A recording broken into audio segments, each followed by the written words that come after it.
ओम पितृदेवताभ्यो नमः। स्वागत है आप सभी का मेरे वास्तु ज्ञान गंगा यूट्यूब चैनल पर। दोस्तों 16 दिन के श्राद्ध होते हैं और श्राद्ध पक्ष में पितरों की पूजा का विशेष महत्व होता है। इन दौरान पितरों के निमित्त पिंडदान, तर्पण, ब्राह्मण भोज और दान कर्म किए जाते हैं।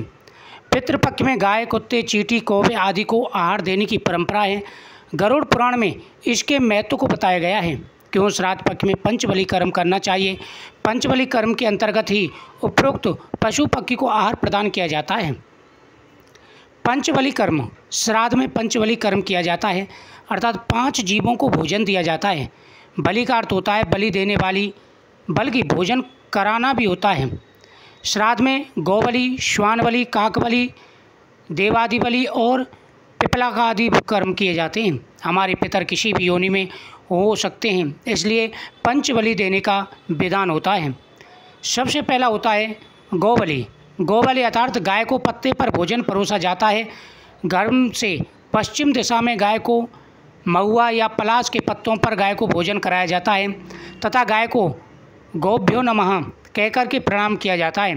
पुराणों के अनुसार गाय में सभी देवताओं का वास माना जाता है, अर्थात जो व्यक्ति गौ माता का पूजन करते हैं उनके घर में धन के भंडार भरते हैं। पितृ प्रसन्न होकर के सभी मनोकामनाएं पूरी करते हैं।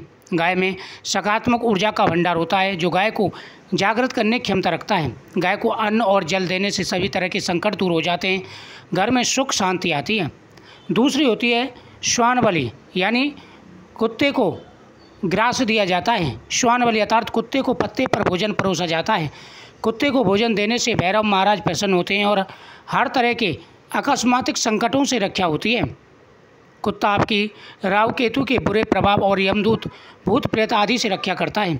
कुत्तों को प्रतिदिन भोजन देने से जहाँ दुश्मनों का भय मिट जाता है वही व्यक्ति निडर हो जाता है। ज्योतिष के अनुसार केतु का प्रतीक है कुत्ता।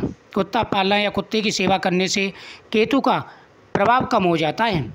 काकबलि, काकबलि आकार कोए के लिए छत या भूमि पर भोजन परोसा जाता है।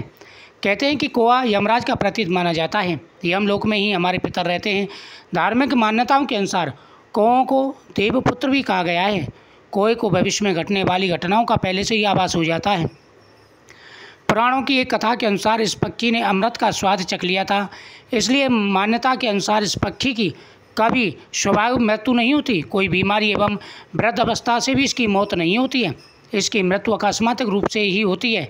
जिस दिन किसी कोए को की मृत्यु हो जाती है उस दिन उसका कोई साथी भोजन नहीं करता।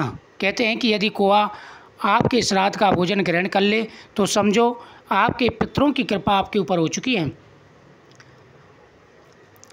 चींटियों को खाना देना।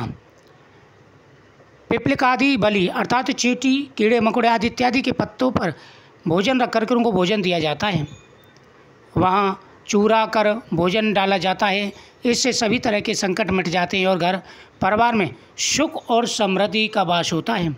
देव बलि अर्थात देवताओं के नाम से बलि। देव बलि अर्थात पत्ते पर देवी देवता और पितरों को भोजन परोसा जाता है। बाद में इसे उठा करके घर से बाहर उचित स्थान पर रख दिया जाता है। पितृपक्ष में ये उपाय जरूर करने चाहिए। अगर आप इनका ग्रास निकालते हैं तभी आपका श्राद्ध पूर्ण माना जाता है। जब तक आप इनका ग्रास नहीं निकालेंगे, जब तक पितृ श्राद्ध स्वीकार नहीं करते। वीडियो को शेयर करें, चैनल को सब्सक्राइब करें। ओम नमः शिवाय।